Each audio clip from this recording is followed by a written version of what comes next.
Welcome back to Just a Minute, it's just a Mishnah. This is Mishnah Nishmas, Fredele Basracha, and the Schus of Yitzchak Ben Gila, and their Frost, Terra Basivish, and for Shlema. So, Mesachas Bava Kama Perak Tas, Mishnah Vav, Mishnah Zayin, Nosnais Akarim, Velay Nosnais Achamesh. So, as we were discussing yesterday, if someone steals money and then he swears he doesn't have the money, so what I didn't mention yesterday is that you have to pay, he has to pay back not only the regular money, but he also has to pay back, the Mishnah calls it a fifth, but it's actually a quarter because it's a quarter which is 1 out of 5 parts basically, because it's 5 parts and you pay 1, which is a quarter.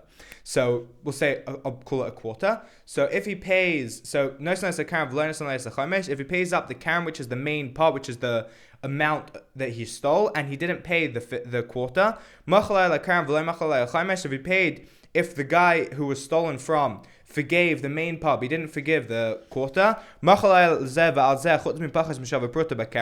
So if he forgave the whole thing except for less than a pruta, so as we said yesterday, you have to chase after the guy until in order to pay up. So in this case, you don't have to chase after him; he can come and collect himself. If you paid up the quarter but you didn't pay up the actual amount yet, or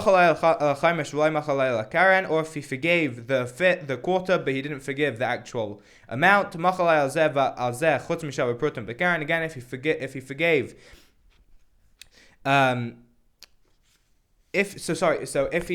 forgave the whole thing except for less than a pruta, and we're talking about also in the last case, but in the case where he forgives everything except for less than a pruta, that less than a pruta comes from the main body of what he has to pay. So in these cases he has to run after him. If he paid up the the body of what he has to pay, but then he swore that he already paid the quarter and he didn't, he has to pay a quarter of the quarter. And if he carries on doing this, then it keeps on going until we come to a sum which is less than a pruta, and then he doesn't pay. And the same thing with the pikadon. If you're guarding something for me, so in the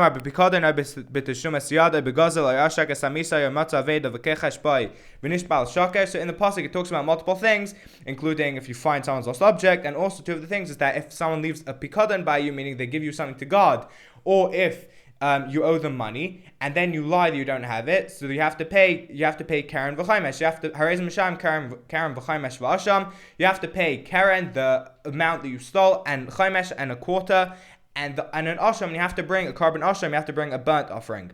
So the case is that if someone asks, "Where's my pikadon? Where's the thing that that you were guarding for me?" Amar lai avad, and the guy says it got lost, and really the guy just kept it for himself. Mashbiach ani. So the guy says to him, "Fine, I'm making you swear." V'amar amen. The guy says, "Okay," meaning that he agrees that he's swearing that he doesn't have it. And then we have a pair of witnesses who come and say that he ate it or he used it. Misham Karen. So he has to pay the amount that he stole.